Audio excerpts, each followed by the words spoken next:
Bonjour et bienvenue. Lors de notre dernière rencontre Grandir avec Lester, nous avons lu le chapitre qui s'appelle Un corps parfait. Et je vous propose de vous lire le début de ce chapitre et vous pourrez continuer la lecture sur ma chaîne Tout droit vers soi sur SoundCloud. Eh bien, voici le début de ce chapitre, Un corps parfait. C'est enregistré à Sedona le 31 octobre 1964. Lester. Devrions-nous essayer d'avoir un corps parfait? Je dirais oui, absolument oui, si vous n'y arrivez pas. Question. Si vous n'y arrivez pas? Lester. Oui. Question. C'est une contradiction. Lester. Non. Changez votre incapacité à le faire en capacité. Si vous ne pouvez pas rendre le corps parfait, vous devriez apprendre à le faire.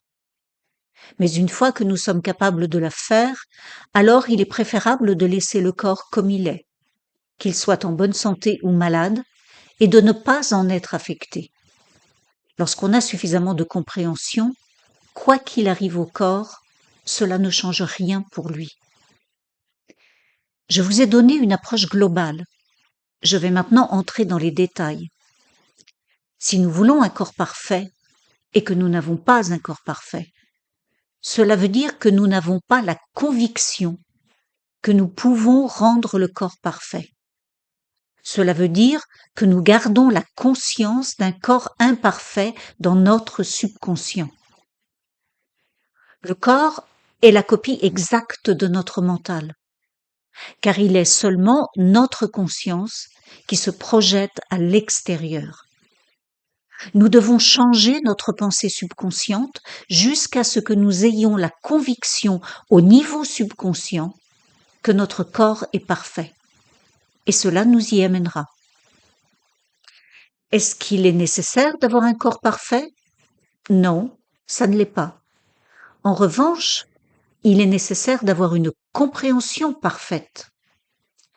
Pour avoir cette compréhension, si vous ne pouvez pas avoir un corps parfait, alors apprenez à le rendre parfait. Lorsque vous y arrivez, allez au-delà de la nécessité d'avoir un corps parfait, avec la compréhension spirituelle de « je ne suis pas le corps et le corps ne m'affecte pas ». C'est un état beaucoup plus élevé. En fait, c'est un des états les plus élevés, celui d'être capable de maintenir votre équanimité quoi qu'il arrive au corps. Le corps n'est pas infini, c'est un véhicule extrêmement limité et très, très délicat. Changez la température intérieure de 12 degrés et il meurt.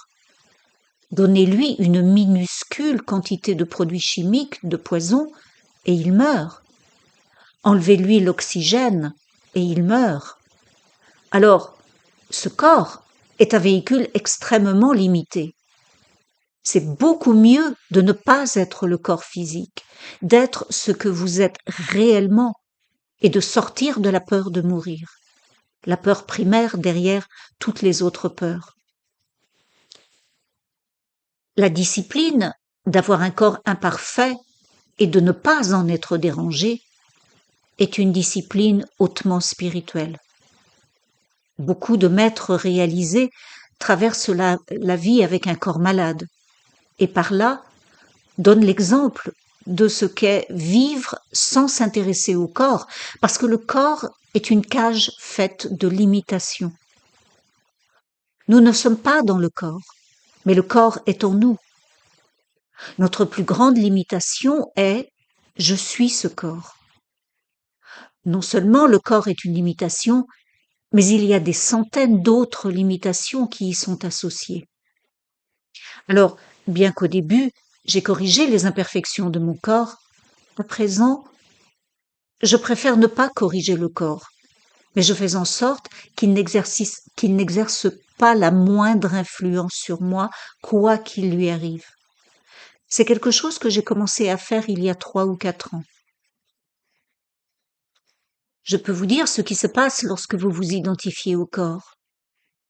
Je pensais juste à cette fois où je chargeais des troncs d'arbres sur un camion pour faire du bois de chauffage, et un des arbres ne rentrait pas. J'ai dit, je vais le faire rentrer. J'ai poussé un grand coup pendant que mon épaule était contre un tronc. L'arbre est rentré et je me suis fait une hernie discale en bas du dos. La raison pour laquelle je mentionne cet incident, c'est que la douleur était insupportable. Sur le coup, je me suis presque évanouie tellement la douleur était intense. Ensuite, je me suis dit, Lester, ne sois pas le corps. Car ce qui se passe, c'est que le corps ne me dérange pas si je ne suis pas le corps. J'étais conscient qu'il y avait une douleur, mais c'était comme une douleur faible, distante, et ça ne m'a pas dérangé. J'ai tout de suite pu charger d'autres troncs d'arbres. Le corps a agi comme s'il n'était pas imparfait. J'ai fait cela d'autres fois. Une fois, je me suis foulé une cheville et elle a enflé. Ça aussi, ça fait mal. Lorsque j'ai cessé de m'identifier au corps, j'ai marché comme si mon pied était parfait. Et pourtant, ma cheville était foulée. Lorsque j'avais ma hernie discale, je me réveillais le matin et j'oubliais de ne pas être le corps. Alors la douleur était terrible. Pour sortir du lit, je devais littéralement me mettre à quatre pattes. Je me souviens avoir fait cela les 2 premiers jours. Puis, je me secouais la tête et je me disais, qu'est-ce qui se passe? Puis je reconnaissais la situation et je me disais, oh, je ne suis pas le corps.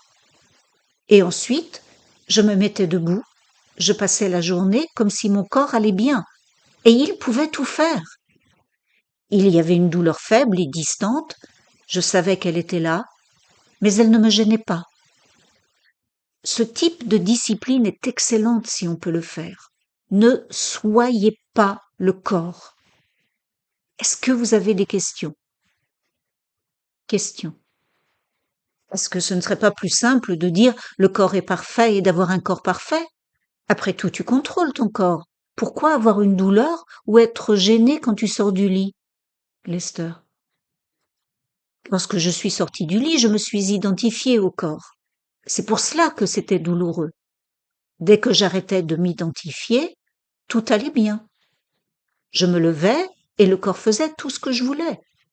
En fait, c'est une manière de tester votre connaissance spirituelle. C'est bien plus élevé. C'est ne pas être le corps. Question.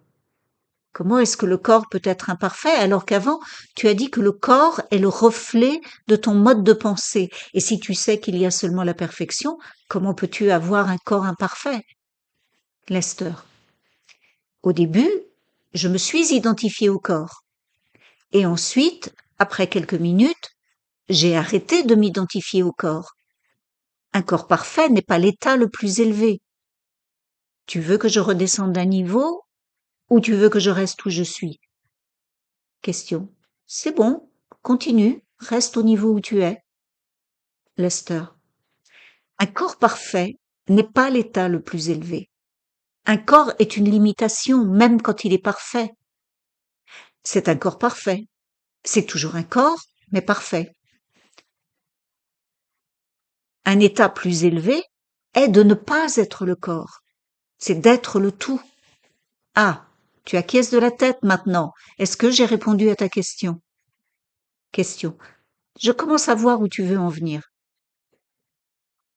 Lester. Alors, encore une fois, c'est une question de niveau. Mais parce que nous sommes maintenant dans un niveau élevé, restons-y. Ne soyez pas le corps. Soyez ce que vous êtes vraiment. Soyez infini. Soyez le tout. La perfection n'est pas un corps parfait. La perfection, c'est la perfection absolue. Bien que vous ayez tendance à le ramener à des choses parfaites, la perfection ne se rapporte pas aux choses.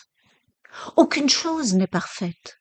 Chaque chose est un objet de limitation, confiné à une forme ou un espace.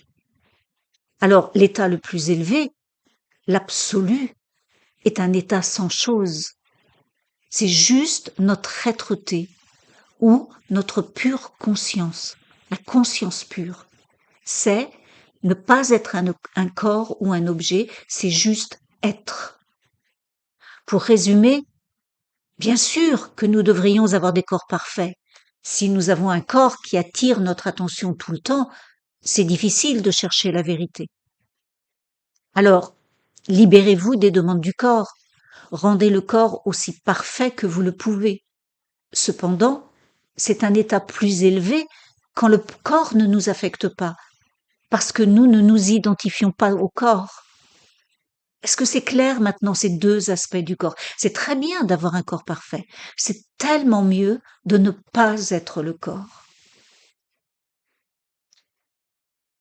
Je vous laisse découvrir la suite dans euh, la playlist Clé vers le bonheur infini sur ma chaîne Tout droit vers soi sur SoundCloud.